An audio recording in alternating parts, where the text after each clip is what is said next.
¿Qué tal? ¿Cómo les va? Suelen llamar radios o canales del exterior para preguntar por la situación en la Argentina, en distintas etapas, en épocas.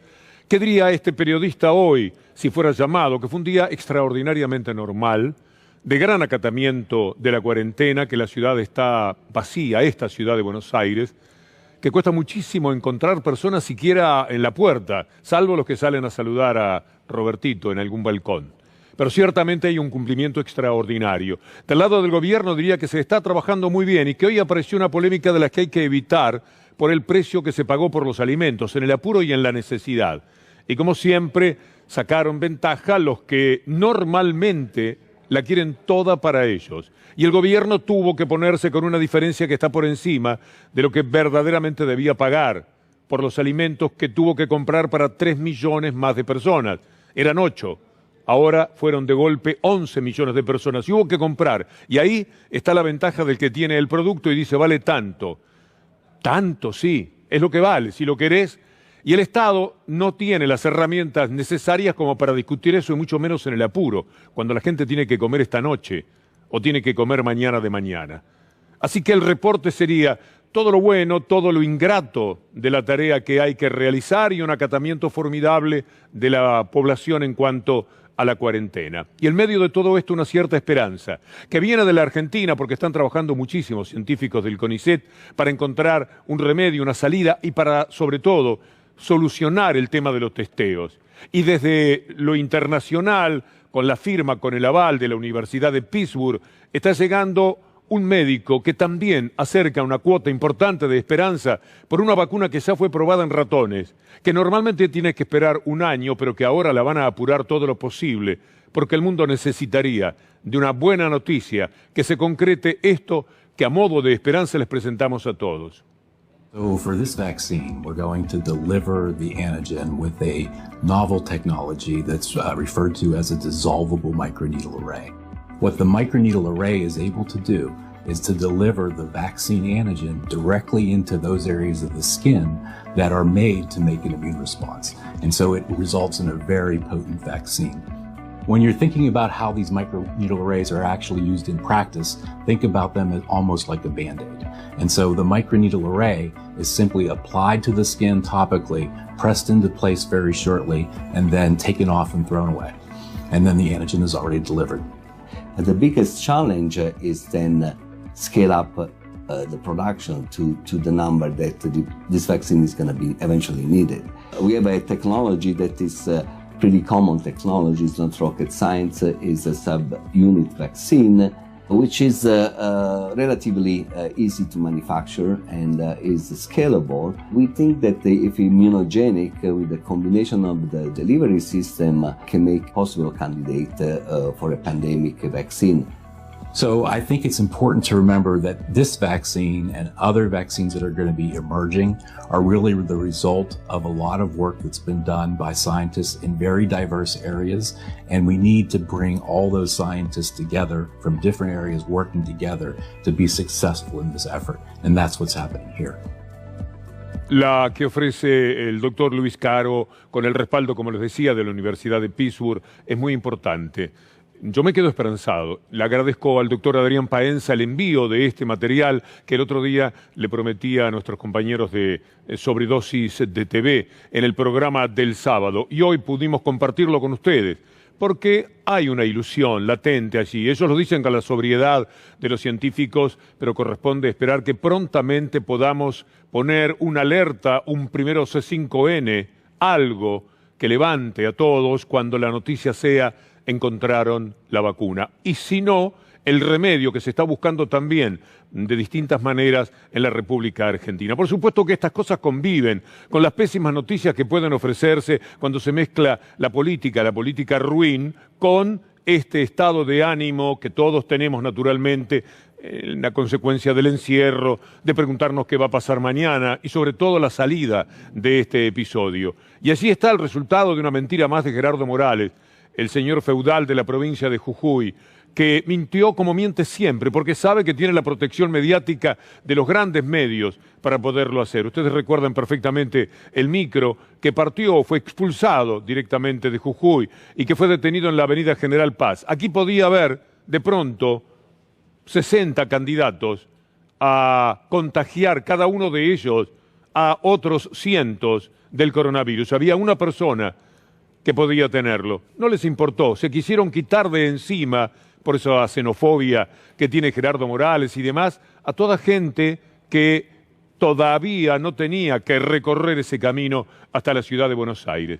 Dio cualquier explicación Gerardo Morales y, acostumbrado a la falacia, entrenado como siempre para el embuste, dijo algo que comprometió la relación incluso con el gobierno de Colombia. Y salió el embajador colombiano a recriminarle a Gerardo Morales lo que había hecho. Colombia desmintió a Morales las mentiras del gobernador, que había enviado a 61 extranjeros y argentinos a Buenos Aires, y dijo que lo había coordinado con las embajadas.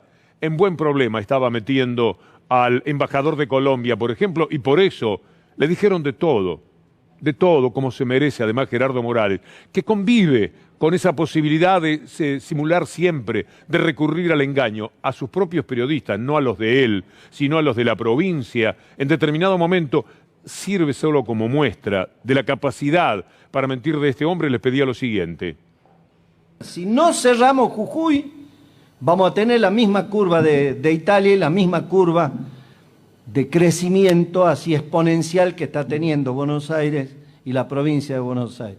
Pido que no lo repitan en otros medios nacionales. Estamos hablando acá en Jujuy. Por favor, a todos los medios que están tomando. Es decir, ocultar al resto del país. Se lo pedía a los periodistas. Debe estar entrenado, acostumbrado a pedirles cualquier cosa y que algunos cumplan con él. Qué pobreza de relación entre un gobernante y los periodistas. La cuestión es que fue desmentido enfáticamente y quedó como uno más de los mentirosos del anterior gobierno, que sigue siendo gobierno en su provincia. Empezamos por la esperanza de esa vacuna, porque el recorrido que tenemos es un poco complicado para sentirnos ilusionados o iluminados. Miren ustedes lo que está sucediendo con las empresas de comidas rápidas, las empresas al paso, algunas nacionales, otras internacionales. Hay un comunicado del gremio de pasteleros, porque varias empresas, de las muy conocidas, de comida rápida, están pagándole la mitad del salario y menos también a los trabajadores, que por una relación en la cual siempre hay una gran ventaja para la empresa, siempre estuvieron en una situación muy débil, ahora muchísimo más. Disponen el alerta sindical y convocan a los trabajadores para que controlen sus recibos de haberes y, en su caso, informen inmediatamente las irregularidades que en ellos se adviertan. Bueno, en caso de detectarlas, el procedimiento es ese que se describe allí por parte del sindicato que genéricamente llamamos de pasteleros. ¿Usted se acuerda aquel anuncio de Macri con el empleo joven, los 5.000 jóvenes que iban a entregar a empresas de este tipo para que tuvieran su primer trabajo? Mire cómo terminan estas historias. La ley Primer Empleo. Esta ley que busca que los jóvenes de 18 a 24 años tengan facilitado el acceso a ese primer trabajo. Esto significa exenciones y subsidios para las empresas que le den esa oportunidad. Era así como se presentaba el trabajo para estos jóvenes, el mandarlos al matadero. Y ahora llegan las consecuencias muy rápidas, porque su trabajo no vale nada para los empresarios, porque ese trabajo lo puede hacer cualquiera, según los empresarios, porque hay tal necesidad de trabajadores que si se van, no importa, vendrán otros que tengan que mendigar ese sueldo bastardo que les han pagado desde siempre, desde aquel momento del primer trabajo joven, que se esgrimía como una política de gobierno, como una política de Estado. Fíjense ustedes la diferencia que hay con las reales políticas de Estado. ¿Y qué decir de los bancos? Los bancos que han ganado tanto, pero tanto, que no pueden ellos mismos, con todas sus máquinas, contar el dinero, ahora están retaseando los préstamos que tienen que dar, le entregaron muy poca atención a los jubilados el día del caos, el viernes, todo se recuperó gracias al gobierno, gracias a los sindicatos y gracias a la atención que los propios bancos tuvieron que poner para todos estos temas. Graciana Peñafort, como siempre, iluminada, escribió algo en el cohete a la Luna que vale la pena compartir con ustedes, con la firma de Graciana, por los padecimientos que siempre se tienen en materia de la relación con los bancos. Una emergencia que prueba que el capital tiene razones que es hora de cuestionar. Dice Graciana, nos acostumbramos a esperar horas en los bancos, que tienen 15 boxes y solo atienden en 3. Esperas eternas que toleramos porque de algún modo somos cautivos. Nos hemos acostumbrado a que en esos lugares tan hostiles, donde hay atención al público, no es un solo baño para el público. Quien escribe esta nota padece hace años de colon irritable por diversas intolerancias alimentarias y cada vez que me toca ir a un banco, créanme, la paso muy mal. He llegado a pedir el baño, pero siempre me explican que no hay para el público y me mandan al de un bar. Pero este viernes no había bares abiertos y por ende un montón de personas no tenían baño para afrontar una situación tan complicada como la que se vivía. También nos acostumbramos a ser viejos parados a la intemperie, bajo temperaturas extremas de frío o de calor, sin una silla, sin un té caliente en el frío, sin agua ni sombra en el calor, sin protección ante la lluvia. Y me pregunto y les pregunto, ¿cómo fue que nos acostumbramos a ver eso sin indignarnos? ¿Cómo fue posible que nos ocurriera eso? Y termina Graciana diciendo, también nos acostumbramos a que los trámites bancarios, además de lentos, sean larguísimos. ¿Cuánto demoran en reponer una tarjeta de débito? Infinitamente más que una de crédito, por cierto. Pero además la tarjeta de crédito te la mandan a tu casa. De hecho, te la mandan con extensiones que nunca pediste, porque la tarjeta de crédito es un negocio para el que sí existen recursos. No así para la tarjeta de débito, salvo que tengas la fortuna de pertenecer a grupos de clientes selectos. Me parece que eso tiene una lógica mejor, que es que los que más han ganado o que los que más se beneficiaron con un blanqueo después de defraudar al Estado no pagando impuestos, porque así funciona el sistema, ¿no? Esa es plata que se obtiene en negro, que nunca se declara porque es obtenida ilegalmente, que se va a un paraíso fiscal y que un día se blanquea sin que nadie le pregunte cómo la hizo. Si es mucho más razonable pedirle un esfuerzo a ellos que pedirle un esfuerzo a Carla Viciotti, que gana 150.000 pesos y está todo el día en la calle viendo cómo combatir el coronavirus. Uno se pregunta, ¿qué tiene que pasar para que un día las cosas sean un poco más justas? Bueno, empezando por los bancos, posiblemente, por las grandes empresas, las que tienen una ley, está contenido en la nota de Graciana Peñafort, búsquela en el cohete a la Luna. La ley que se usa es viejísima, es de los tiempos de la dictadura. Y con eso vienen remando y es muy difícil cambiarla, porque cuando usted la quiere cambiar, aparecen los diputados, los senadores de la derecha, defendiendo aquello que consiguieron en tiempos de la dictadura las grandes empresas. Para ellos trabajan, son diputados que tienen que ver con ese tipo de interés. Entonces parece mentira que nunca se puedan cambiar este tipo de leyes. Es atroz, es muy lamentable, porque con otro tipo de legislación se podría ser un poco más amenazante desde el Estado. Siempre se ríen del Estado. Como dice Alfredo Zayat, siempre tan brillante, para que se pueda salvar la economía, alguna vez la banca tiene que perder. Los bancos contabilizan ganancias fabulosas en comparación a otras actividades desde hace años. En esta crisis global inédita, siguen siendo tratados como vacas sagradas, resisten la entrega de créditos a las pymes, abandonan a sus clientes al no financiar la cobertura de cheques y son ineficientes como vehículos en medio de pago para jubilados y titulares de programas especiales. ¿Cuánto dinero, cuánto más tienen que ganar? Mire otra cosa que dice Alfredo Zayat, que vale la pena, pónganla una tras otra, así ganamos tiempo. Siempre gana la banca. En 2018, las ganancias acumuladas del sistema financiero, banca pública y privada, nacional y extranjera y otras entidades, sumaron 144.000 millones de pesos. Escuchó bien, 144.000 millones de pesos. En 2019, las utilidades ascendieron a 303.000 millones de pesos. ¿Cuánto tienen que ganar? ¿Cuántos churrascos comen por día? Eso significa lo que decíamos recién, que en 2019, el segundo de la recesión macrista y con una inflación de casi el 55% anual, la banca más que duplicó sus ganancias. Para ser exactos, las aumentó en ese porcentaje que no se puede entender. En el primer mes de 2020, La ganancia global de la banca fue de 27.782 millones. En enero del 2019 había sido de 15.000 millones de pesos. La utilidad interanual se incrementó un 84% y termina en este tramo de su notable nota en página 12 Alfredo Zayat diciendo: casi ninguna otra actividad, salvo las que funcionan fuera de las normas legales, puede mostrar semejante magnitud de utilidades. El Banco Central informó que no autorizará la distribución de utilidades hasta el próximo 30 de junio para que esos excedentes permitan sostener la capacidad de préstamo que los bancos tienen que ofrecer a quienes están tratando de recuperar el trabajo.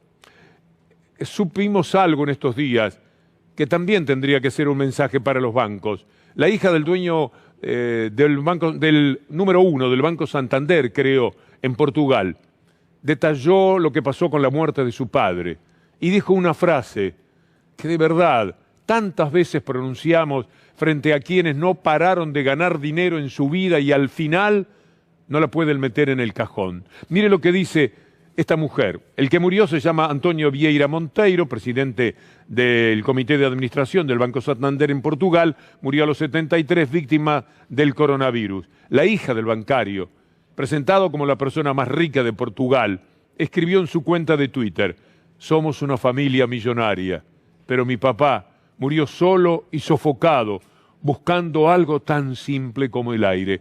El dinero se quedó en casa. Muchachos, como les dijo Alberto Fernández, muchachos, es hora de ganar un poco menos. Es hora de adecentar la relación con la sociedad que les da tales ganancias. Es hora de sentarse todos juntos a conversar y decir una vez tenemos que, ni siquiera se les pide que pierdan, que ganen menos, que alguna vez empaten un tiempito, porque la gente se está muriendo. La gente está con mucho miedo, la gente está encerrada, pierden los trabajadores que menos ganan en el país, se están perdiendo, pierden todos en estas circunstancias. Es un poco de decencia, de corazón, de humanidad la que se les está pidiendo. Esa decencia y ese corazón que parece que en el mundo escasea mucho. Estuve viendo la película Nada es privado. Nada es privado, está en Netflix. Harían muy bien en verla, para entender el mundo. Dura 2 horas, pero son muy entretenidas. Y en esa película se describe cómo Cambridge Analytica, la que fue contratada por el PRO para prohijar todas las mentiras, para ir contra la corrupción presunta de sus adversarios, esa Cambridge Analytica que tuvo que dejar de funcionar, que terminó con sus días cuando se le descubrió que eran gángsteres digitales. Esos son los trolls y la gente que trabaja como Cambridge Analytica, gángsteres digitales. Esos gángsteres digitales, mire lo que hicieron contra Hillary Clinton, por la que no me anima una particular simpatía, pero no por lo que ellos decidieron que había que decir. Esta gente cambió el resultado de la elección en los Estados Unidos. Imagínense cómo pueden haber gravitado también entre nosotros Cambridge Analytica para las elecciones del 2015. Es atroz lo que sucede. Como ejemplo, como comparación, como posibilidad de entender y como invitación a que vea por responsabilidad de trabajo como ciudadano esa película, Nada es privado, le mostramos la partecita en la que detallan lo que hicieron con Hillary Clinton. La presentaron como una corrupta, repitieron la expresión a través de todas las redes y por supuesto los medios afines, Fox News, verbigracia la idea de que era una corrupta.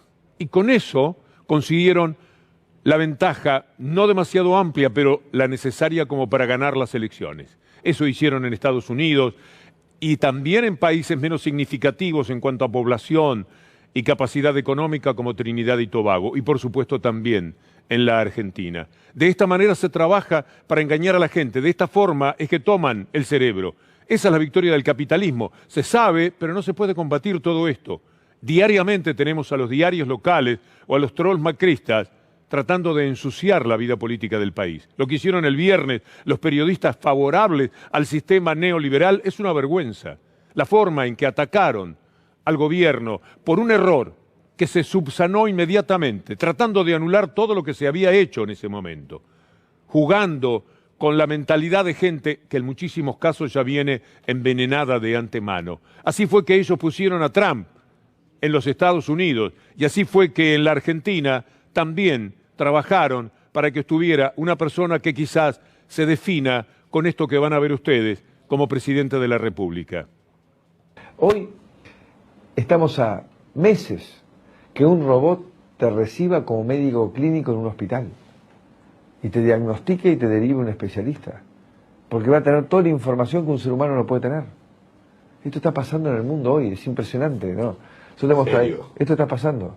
Vos pensás que el IBM desarrolló hace 3 años un robot, que no me acuerdo el nombre que le pusieron, y lo hizo competir en creo que el concurso de preguntas y respuestas tipo 8 escalones. Ajá. Allá se llama Jeopardy. Así que si en algún hospital, en este tiempo de tanta preocupación, usted encuentra un robot, no se sorprenda, porque era un poco el adelanto de Macri en el estilo aquel del viaje de 1 hora que íbamos a hacer para ir a Japón, que anunciaba Menem. Una cosa por el estilo. Consiguen que Trump, que Macri, que Bolsonaro, también hubo un trabajo impresionante en Brasil, para conseguir que los gobiernos neoliberales sean una realidad otra vez en América Latina. Lo han hecho así, como derrumbaron nada menos que el país más poderoso de la Tierra, la candidatura de Hillary Clinton, o como pusieron mano a mano con Trump a un tipo casi tan despreciable como Trump, que es un tal Cruz, que estaba último y ellos consiguieron ponerlo cabeza a cabeza con Trump. Esto es lo que se puede hacer a través de los medios de comunicación, de los gángsteres digitales, de todos aquellos que quieren un mundo cada vez más pequeño, ese mundo que ahora quizás tengamos un punto de partida para intentar cambiarlo, porque así como estaban las cosas, y ya mucho antes de la pandemia, no se puede más. La seguimos mañana si Dios quiere.